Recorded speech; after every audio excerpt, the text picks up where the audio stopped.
Mais si je dis, quand moi je vais choisir la spécialité à l'université, j'ai bien choisi la langue française parce que pour les Chinois, la langue française c'est la première langue romantique parce qu'on sait sur l'internet on dit deuxième langue après, troisième langue de commerce, quatrième langue d'internet, Ah. cinquième langue parlée du monde. Mais moi je pense que la première aux yeux des Chinois, c'est la première langue romantique. Alors, une langue romantique, et c'est vrai qu'il y a une vision de Paris notamment qui est très romantique. Est-ce que vous préparez vos étudiants au fait que peut-être qu'ils vont être déçus ou peut-être que ça va être un peu compliqué? Shoujian, quand vous êtes arrivée en France, est-ce que vous avez été un petit peu surprise? Je pense que oui, parce que quand j'étais en Chine, c'est les Français expatriés que j'ai rencontrés.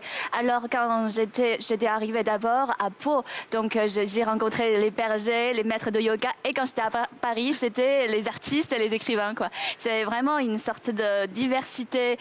Mais de toute façon, je ne suis pas déçue parce que j'ai rencontré des gens formidables à Paris. Je pense que ça dépend aussi des expériences, de ce qu'on recherche vraiment avec cette langue et avec la ville où on est.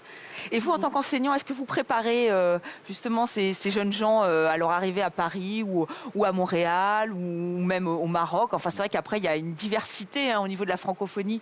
Oui, je crois qu'on prépare les étudiants par le travail de démystification, parce que à travers les médias, avec les produits de luxe, on se construit une illusion de notre pays, mais en réalité, il faut donc les cultiver dans l'ouverture culturelle, d'accepter les autres dans sa différence, dans sa diversité. Donc, on prépare beaucoup les étudiants avant qu'ils partent vraiment pour un autre pays.